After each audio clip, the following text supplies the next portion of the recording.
Ko reikia, kad ant jūsų stalo atsirastų štai tokia karka, pagardinta troškintais kopūstais ir bulvėmis. Du žinomi liberalai Filharmonijos direktorius Justinas Krėpšta ir Kauno vicemeras Rimantas Mikaitis, kadaise vedė dvi seseris Bandzaitytės, tapo viena didelė šeima. Jau daug metų Krėpštų ir Mikaičių šeimos kartu gyvena tėvų rekonstruotame name Aukštutiniuose Kaniukuose. Kai žmonų nebūna namie, jie stengiasi pavaduoti vyrai. Firminis Rimanto ir Justino patiekalas – žemaitiška karka su kopūstais ir bulvėmis.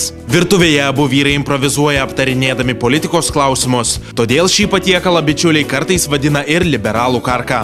Kad pagaminti patiekalą reikia 2 karkų, bendroj sumoj tai apie 2,5 kg.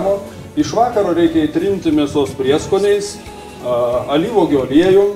Na, iš tikrųjų, kad geriau įsigertų, reikia įpjauti, reikia, kad būtų namie aštrus peiliai.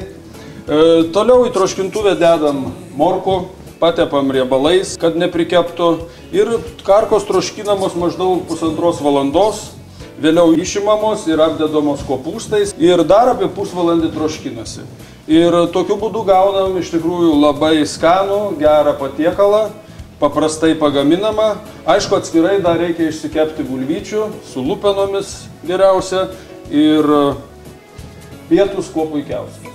Karkas troškiname 220 laipsnių temperatūroje.